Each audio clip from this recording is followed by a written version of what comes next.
Oh, yeah, I was gonna say, Look at his seat at the table. Oh. You can't ask questions from there, but you pick up the bill. The Times will take the bill and give it to you. Your boss is the wealthiest. In fact, I think Paul pays the wealthiest. He owns that financial.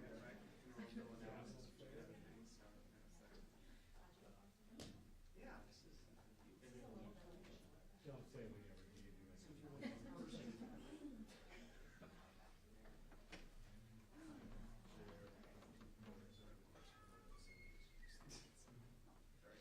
Well, maybe the two things. What a good job it is actually decorating here. I'll just move on. To be honest. I mean, I don't think any of this, I assume it's all custom made. You can't find this on Amazon.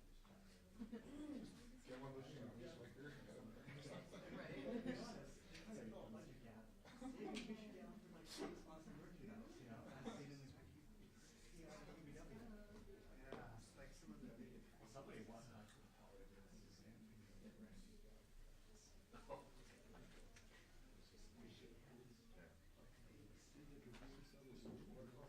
What's that? Did the Tribune say to whom it does?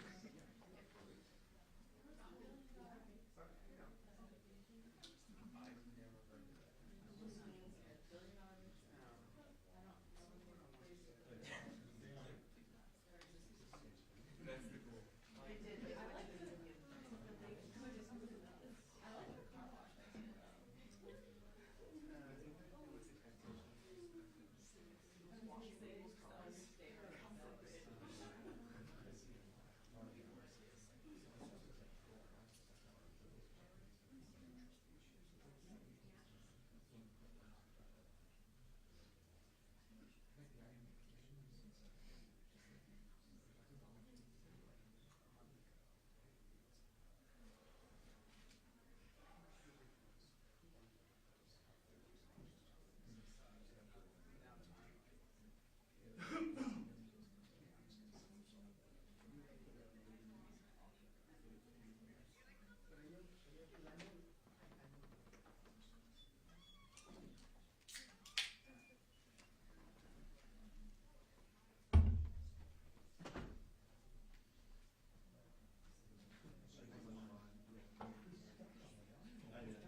No, she always plugs in my computer, so I know.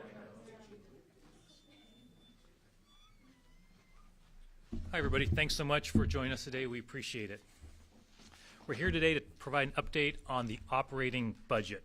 As you know, the House and the Senate have both passed their budgets, and I want to start by saying how much I appreciate the hard work of both the House and the Senate. There are good ideas in both budgets, and I'll speak more about those good ideas a bit later. I also appreciate the many productive conversations I've been having with leadership on both sides of the aisle, and those conversations will, of course, continue.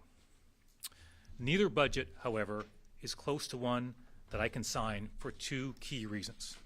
First, they each propose far too much in taxes. Second, they both rely on a wealth tax which is novel, untested, difficult to implement, and, most importantly for purposes of adopting a sustainable budget, will face an immediate challenge in court. If the legislature wishes to complete our work on time, they need to immediately move the budget discussions in a significantly different direction on both of these issues. A month ago, I presented my proposal to save $4 billion over the next 4 years with many of you here in this room. Some folks on my side of the aisle grumbled a bit about those proposals, but both the House and the Senate adopted most of these ideas and the savings we presented. I was glad to see that they embraced the need to scrub our budget. I also appreciate that they propose their own additional savings and reductions. My team and I are reviewing those very carefully. Additionally, the budgets accept most of the $3 billion in reductions proposed by former Governor Inslee. Those reductions constitute significant progress in meeting our shortfall and demonstrate to Washingtonians that we are carefully searching the budget for efficiencies and appropriate cuts that preserve core services. Unfortunately, since our press conference several weeks ago, our budget situation has gone from bad to worse. First, we received the updated revenue forecast. I had hoped the news would be positive. Unfortunately, the forecast, as you know, adds another $1 billion to our shortfall, bringing the total to $16 billion over the next 4 years. Second, while we knew things would be rocky with the federal government, things have escalated dramatically in the last month on multiple fronts, including significant budget cuts from the federal government that result in a bigger budget challenge for us. You're seeing the headlines every day. Hospitals cutting hundreds of staff, public health funds being eliminated, food assistance reduced, all due to federal funding cuts. We can and we must prepare for even greater cuts from the federal government. We need to accept the reality that we are in the midst of unprecedented times with a federal government that is intent on making significant cuts no matter the resulting harm to Americans. This is a 5-alarm fire, and I intend to treat it that way.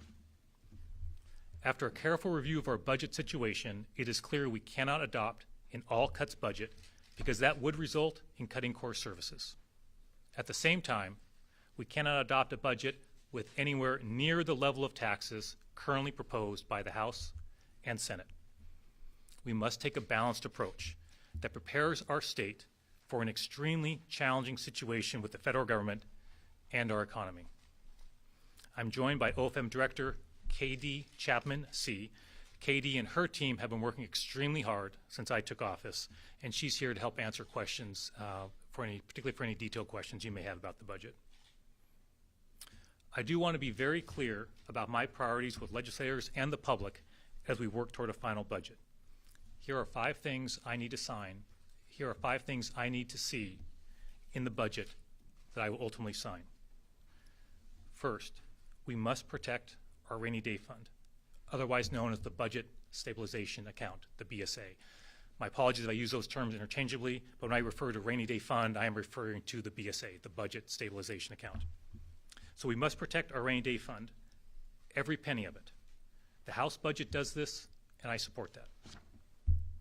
Number 2, we must base our budget on realistic revenue projections, not the 4.5% allowed by law, which is inconsistent with the projections of the Economic and Revenue Forecast Council. The Senate budget does this, and I support that. Third, we must minimize new investments. Fourth, we must include billions of dollars in efficiencies and savings to demonstrate to the people that we have scrubbed our budget as much as possible in a way that still preserves core services such as public safety and K-12 education.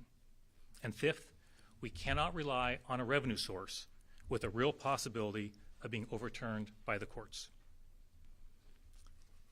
So briefly, our budget overview. Our current state budget is approximately $72 billion. That's about double what it was a decade ago.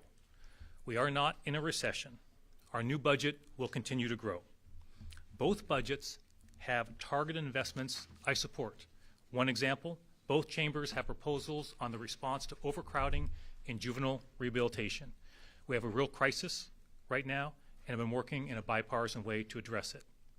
That said, we need to avoid overcommitting on new investments. Given our budget realities, this is not the time for major investments in any program, no matter how worthwhile. When you've got a $16 billion budget shortfall, you've got to stop digging. Let's talk about federal funding. Funding from the federal government makes up a significant part of our state budget. 28% of our budget is federal dollars, about $43 billion per biennium. I'll just give a few examples of what that federal funding means on a biennium basis for Washington State. $34 billion for Medicaid. That's about 60% of our entire Medicaid budget. $2.5 billion for education. $1 billion for child welfare and early learning. $600 million for disaster recovery and response. $304 million for unemployment insurance. $864 million for temporary assistance for needy families. There are no guarantees that federal funding will continue in these and other areas. We saw that just last week when the federal government abruptly canceled $160 million in public health funding. That represents more than 200 state jobs, including epidemiologists and workers providing vaccines. This impacts hundreds of providers in our communities. It makes it harder for our state to address disease outbreaks. It also makes it harder for individuals to get mental health care, substance abuse treatment, as well as assistance applying for housing, food, and medical benefits. We saw it again yesterday. The headline said, "Trump cuts affect Washington school food supply." In short, we cannot predict with certainty what is going to happen with our federal funding, but we can be sure there will be chaos and more cuts to come with little or no warning. For example, there is extensive news coverage about potential cuts to Medicaid by the federal government. If, for example, the federal government cuts just 1% from that funding, the impacts could be profound for thousands of Washingtonians. In other words, our budget situation is grim, but it may soon become dire. Those storm clouds are not on the horizon, they are on top of us right now. The good news is there are decisions we can make in the next few weeks that will place us in a stronger position to deal with the inevitable federal cuts that are headed our way. The first and most important thing we can do to prepare for that storm is to maintain our reserves, particularly our rainy day fund. The House budget maintains these reserves. I appreciate and totally support that. Our state treasurer, Mike Pleciotti, has emphasized how important this is. We are already an outlier on reserves, and I want to take a moment to talk about this. We are one of just 4 states in the entire country with reserves at 10% or less of our annual budget. Reserves protect Washington from economic instability, the devastation of natural disasters, and an increasingly hostile federal government. Draining our reserves will weaken Washington's outstanding credit rating and impair our ability to borrow funds at competitive rates for routine or emergency purposes. We currently have a AAA bond rating. It's critical we maintain that. Simply put, the AAA bond rating means more projects and lower costs. When our state is highly rated, it opens up capacity in our transportation and capital budgets to build more schools, fund more environmental cleanup projects, and replace aging infrastructure faster. If we put ourselves at risk of a downgrade, it would make future budgets even tighter and restrict our ability to deliver on needed projects in every corner of our state. Reserves are also critical in responding to natural disasters. Washington is the fourth most disaster-prone state in the nation. The federal government, as you know, is making dramatic cuts to FEMA. It is a sad commentary on what is happening with the federal administration that we can no longer count on them when we have our next natural disaster. We must be prepared to help communities and Washingtonians across the state who find themselves confronting the impacts of, for example, a fire if the federal government does not come through with assistance. It is particularly important to live within our means right now in light of the tariffs that have already been implemented. It's clear, by the way, that more tariffs are on the way, with President Trump announcing his Liberation Day tomorrow. Washington is one of the most trade-dependent states in the nation. In 2024, Washington ranked 9th in exported goods, shipping $58 billion worth of goods to the world.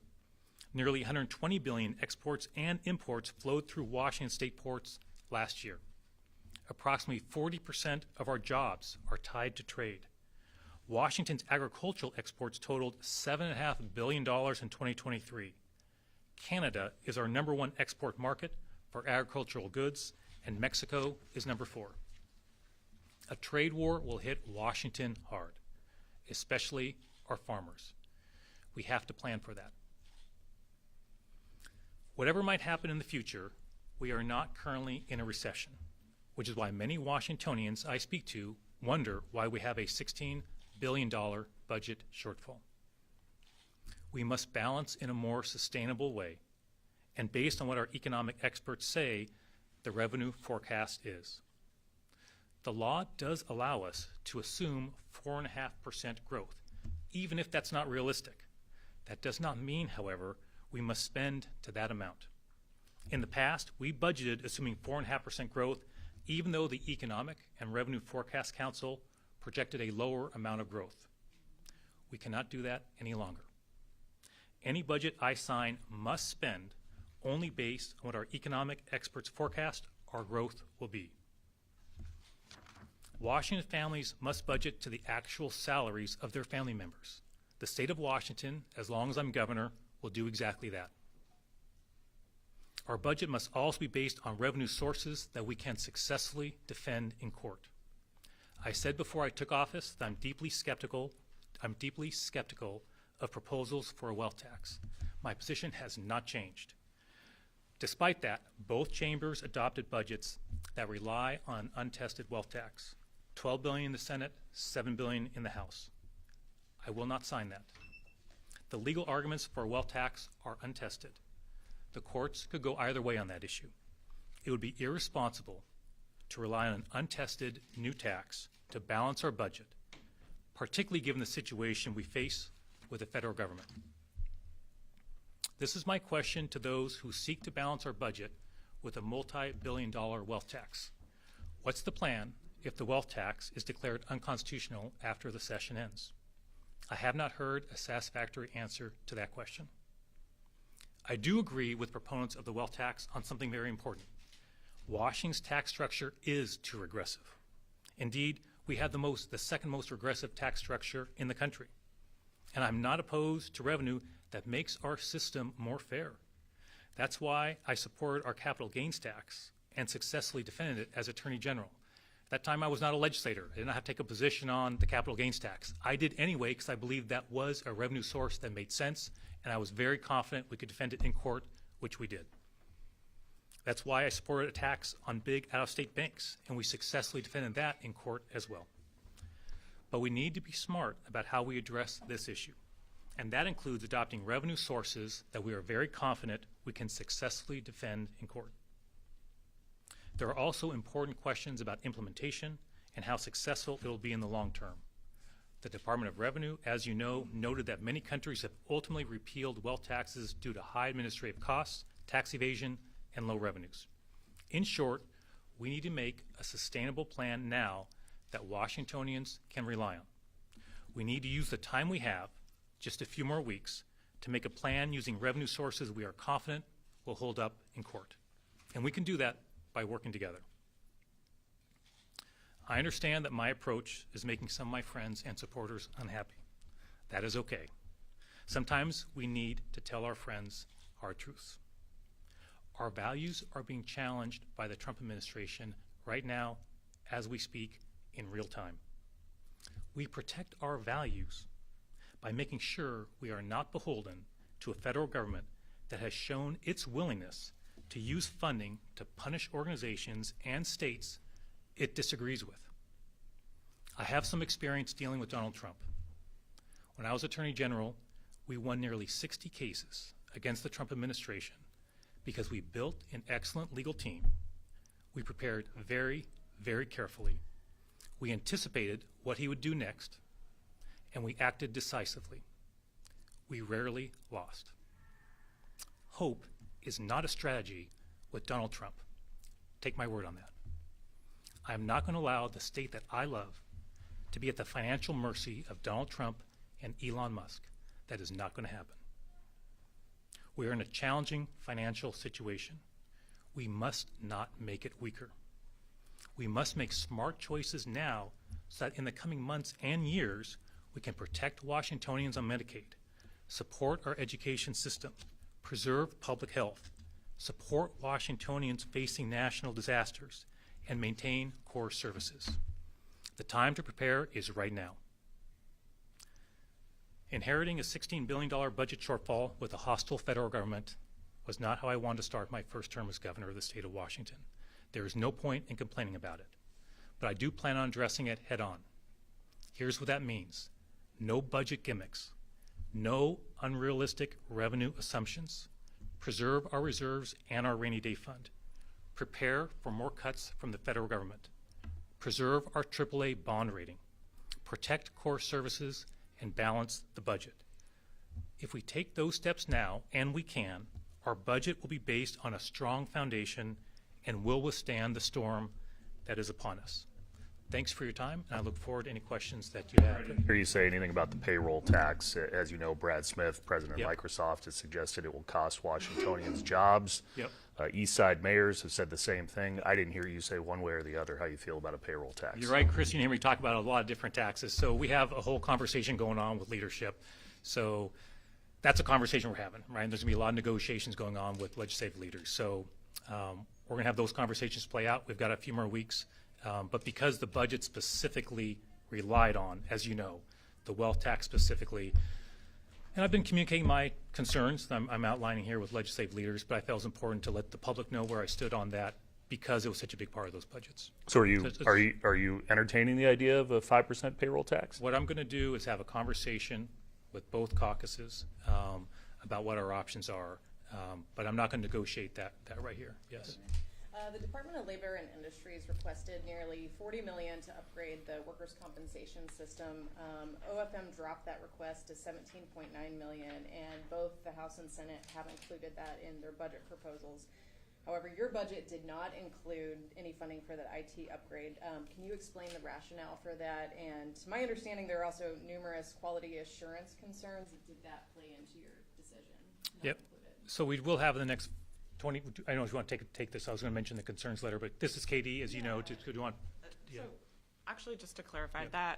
that was a data error that has been corrected. So we have communicated back last month to House and Senate staff that was an unintentional omission of that project. So you did In- include, yes. or did intend to include Yes. funding for it? Yes. Would it be that 17? At the $17.9 million level, yes. Gotcha. Thanks, Katie. And I just will add, some of you may have questions about, hey, specific things in the House budget, Senate budget. We will, as you know, the governor sends a concerns letter to the different chambers. We intend to, I've got a draft I need to go through. We're hoping to get that out in the next 48 hours or so. So on some specific questions you may have, obviously we're still going through that, going through the budgets. It's a lot of work going on. But look for that in the next 24 to 48 hours. Governor, Sure, just yeah. two questions related to the taxes. First, a follow-up, Chris, Yeah. question. Both budgets are dependent on revenue from the payroll tax. You're pretty clear on one, but so why are you not taking a more clear position? Because I'm starting with the wealth whether you tax. support it, Yeah. maybe not the amount, but do Yep. you support the tax and you, as it being equal? Appreciate the follow-up. My answer is still the same, but thanks for the question. Okay, and then on Yep. the wealth tax, I want to understand, will you veto any wealth tax bill and any budget with a wealth tax, or is there a level? Would you like to see it tested in court? Yeah. And so maybe they'll put something that the budget's not dependent on Yeah. it, but it's there. What That- would you like? That's a fair question. What I'd say on that is, what I've communicated to leaders is what I've said to all of you today, obviously. But I have said, hey, I'm open to a conversation about a proposal of a wealth tax that would be no greater than $100 million a year. No If they, more than $100 million a year, that it would bring in. that would bring in, that could be tested in court.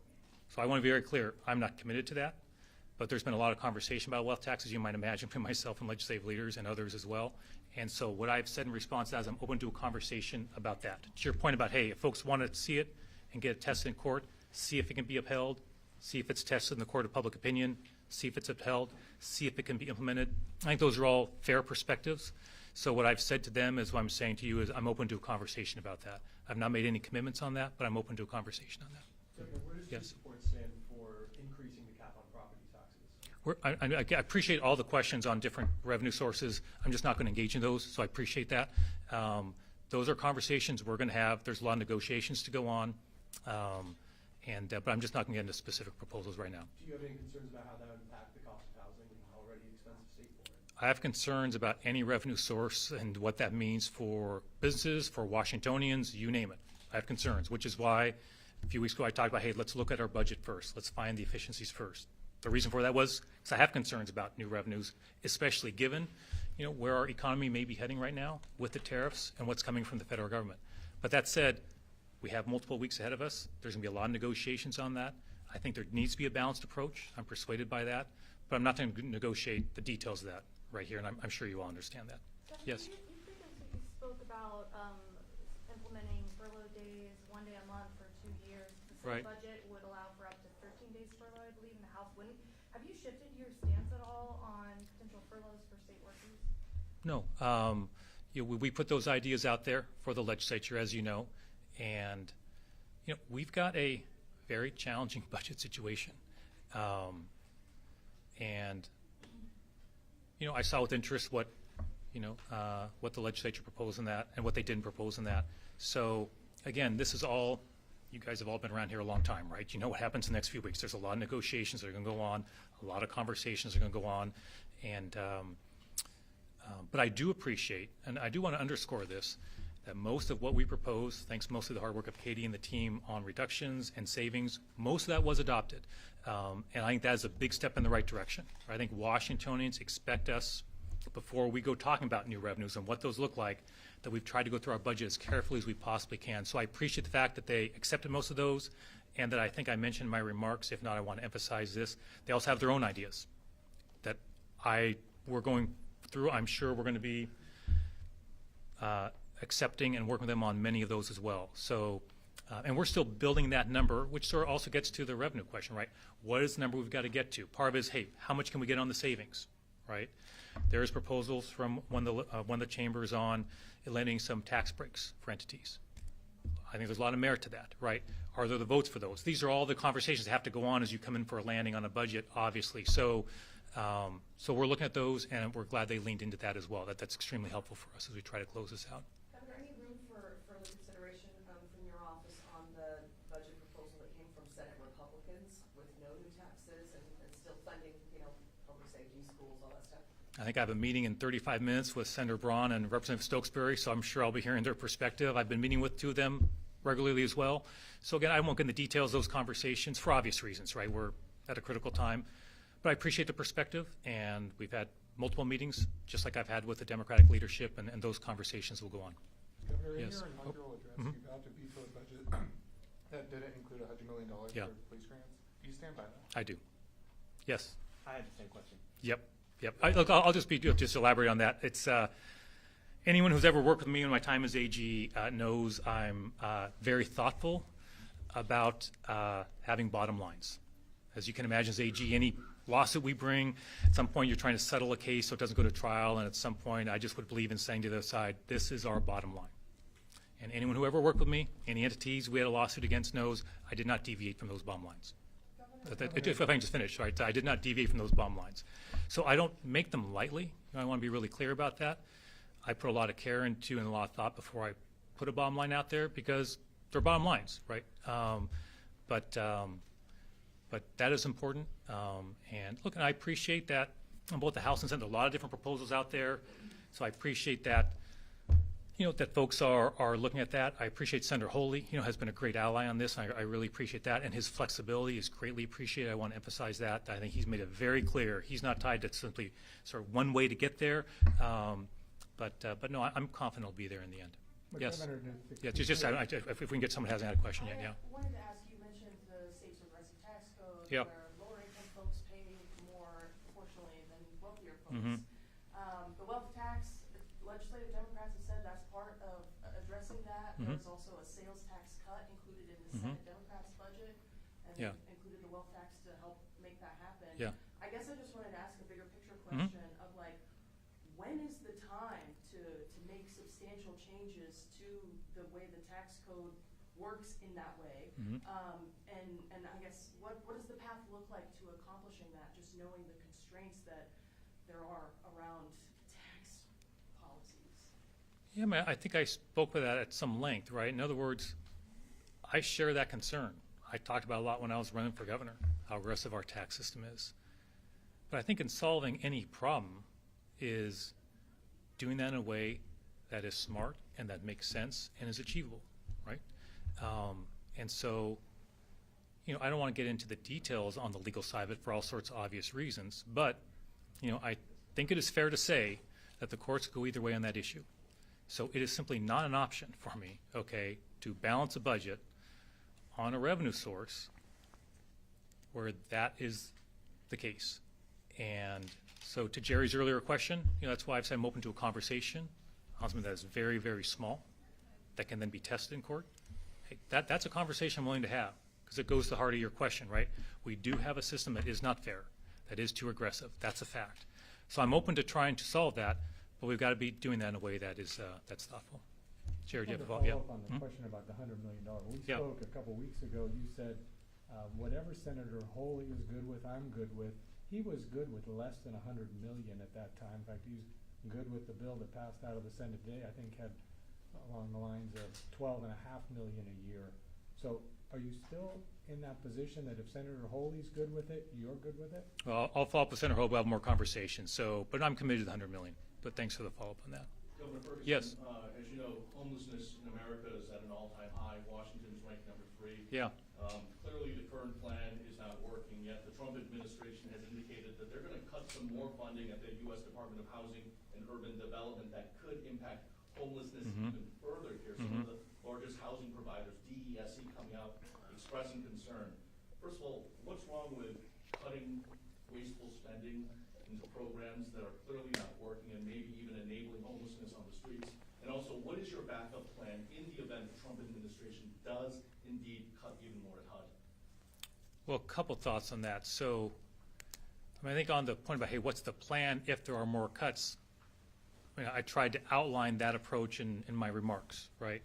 Whether it's for homelessness or whether it's for public health or whether it's for education, cuts like that, I believe, are coming. I believe that. And that we certainly have to prepare for it. The way to prepare for that is maintaining those rainy day reserves, for example, right? Is to budget in a way that's sustainable, to put ourselves in as strong a fiscal position as possible for whatever those cuts are, and to minimize big investments now, because who knows what choice we're going to face in the future, right? We need to have the ability to help out Washingtonians if they're the victims of a natural disaster, right? That needs to be something we're able to do. So that is why I'm outlining a budget in the way that I am, is so we're prepared for whatever those cuts might be. And hey, whether it's, to be clear, I think you referred to sort of wasteful spending, whatever term one wants to use, but hey, part of our $4 billion in reductions included things I think most Washingtonians would say, yeah, we should cut whether we've got a budget challenge or not. I think there's over $4 million for a warehouse that we were still renting based on COVID times for storage, right? The team identified that. We don't need that anymore. That makes sense no matter what. So I think in whatever area of the budget it is, we will need to make sure that every dollar we're spending is working, right? That it's achieving a goal. And when this budget process is over, which is a little hard to think about right now, but it will be over at some point, and after we give KD and her team a good long break, which they deserve, I'll be preparing a supplemental budget and having a chance to go through in more detail than honestly I've had this time, right? Is it time to step away from housing first, which is the primary policy? This is not the time for a lengthy policy discussion on that. There's a lot of stakeholders and folks who have a lot of opinions on that. But as a state, we need to make sure we're continuing our investments to make sure we're helping out folks who are unhoused. A couple more questions, yeah. Do you think that an $80 million cut to wildfire funding to preserve the rainy day fund is the best way to handle natural disasters? Well, I've had multiple conversations with Dave Updegrove, and in terms of what we propose, just to be clear on what we propose in terms of our reductions, we had clear conversations with Dave, and he was very comfortable with what we were doing, and he was clear with me, and I think publicly as well, that what we propose would not impair the work that our team does in Washington State, the really important work when it comes to addressing fires. So I don't know about sort of the latest, again, we're still trying to get up to speed on the House and the Senate have just adopted, but certainly what we propose, I had multiple communications with Dave to make sure what we proposed would not adversely impact our work on that. Governor, Yeah. you stood here a few weeks ago and said, we're not going to tax our way out of this thing. But it sounds like what you're saying today is you're going to have to, in some respect, tax your way out of this thing. Disagree. I mean, we're not going to, by the tax our way, what I mean is, hey, a bulk of what we're doing is on taxes. That's the two proposals we have. That's my definition of taxing your way out of it, is what those two proposals are. It's not what we're going to do. Do I think a balanced approach is going to be required? I do. But it's not just tax our way out of this thing. That is not going to happen. And I'm confident we'll get there. There's a lot of work to do in the next few weeks, but I'm confident we'll get there. Apologies, I didn't see you earlier. Sorry. No, Yep. no problem. So you said the revenue proposals in both budgets were, in your opinion, too high. Yeah. Do you have a top line number in your head? Yeah. The Senate's got 17 billion, the House has got 15 billion. Do you have a number you? I have one in my head, but I'm not ready to share, which I hope you understand. Yeah, so we're having a lot of conversation. I just want to really emphasize that. Look, it's, and you all know this, there's a lot of conversations going on. There's a lot of negotiations. There's a lot of critical issues. And bring all that in for a landing in a few weeks is not going to be easy. But do I think it's achievable? Yes, I do. The conversations that I've been having in recent weeks with leadership on both sides, I feel have been very productive. I really do. And continue to be productive. Now look, that doesn't mean there's not going to be strong disagreements on, hey, how much should be the savings side, how much should be the revenue side? Of course. But what I thought was most important for today was to communicate very clearly to the people of the state, where I stand on what I would consider to be fundamentals of what this budget's going to look like, and particularly around how those two budgets are structured now in terms of volume of taxes and the wealth tax taking such a significant part of it. Let's do one last one. Yeah, go ahead. When you talk about the federal funding challenges Yeah. that we had, and also where the state's reserve funding sits, Yeah. is your office, the House or the Senate, are any of you proposing enough reserves for the challenges that might come next? It's a good question. What I would say, I've thought a lot about this. So it's a little hard to answer, a fair question, right? It's a little hard to answer because it's so uncertain, right, what's happening at the federal level, right? It's, if, for example, the federal government, stop funding Medicaid funding at all, well, no, of course not, right? We don't have that volume of billions and billions of dollars. That said, as we've gone through this process, and especially in recent weeks with the news coming from the Trump administration, I think it's fair to say that, I've gone from concerned to alarmed by what's coming from the federal government. And that has only reinforced my already strong convictions that we need to budget very, very thoughtfully here to prepare us as best we can for what's coming. Look, there are examples of, right now, I was so glad to see the AG's office, right, joined on the lawsuit on the public health funding, right, which they do amazing work. That quickly, the lawsuit's already there, right? But look, it takes time, for example, to get an injunction. Even if you're right on the law, even if you're ultimately successful, cuts can happen and you're experiencing shortfall on dollars in the time it takes to get that injunction, to stop it, if you're successful. Having reserves can help us navigate that. If something truly draconian happens to allow the AG's office to do their excellent work, to challenge, hopefully successfully, if the federal government exceeds their authority. So, look, is there necessarily a dollar amount that I can guarantee preserves all of our core services for Washingtonians in the face of potential federal cuts? I can't say yes, only because I don't know what's coming. What I do know is, I guess what I'd say is I've had some conversations with members when I bring this up. They say, well, Bob, there's nothing we can do about it anyway, if that happens. Look, that is not my perspective, okay? I want to be very clear. That is not my perspective. It's quite the opposite. We may not be able to prepare perfectly for what's coming, but we can do a lot, and there are big decisions coming in the next few weeks that will determine whether we're at the mercy of Donald Trump, okay, from a fiscal standpoint, or we have flexibility. And that is critical right now. Sorry for the long answer to your question, but it's an important one, and it's just difficult to answer just because it's so unknown. And you know, I think I have to say, just as a final thought, is, you know, I think I reached a point in my life where, you know, I didn't think anything Donald Trump would do would surprise me. You know, I really felt, you know, I just felt like I would never be surprised. You know, I have to say that just the last week, just the amount of the federal cuts that seem to be coming, the potential for those Medicaid cuts, that's you know, that's next level concerning. And so I think we just all need to remind ourselves of what's at stake. And as a state, I just feel it's my responsibility as a governor to make sure, while we have time to make decisions, that we prepare ourselves for a time when we are non-session, right? There are going to be many months where we are non-session, and things are going to be happening at the federal level. Take that to the bank, literally and figuratively. That's going to be happening. So it is imperative that we make some difficult decisions now to put ourselves in as strong a position as possible. Thanks so much, everybody, for your time and your questions. Really appreciate it, and hope you have a great day.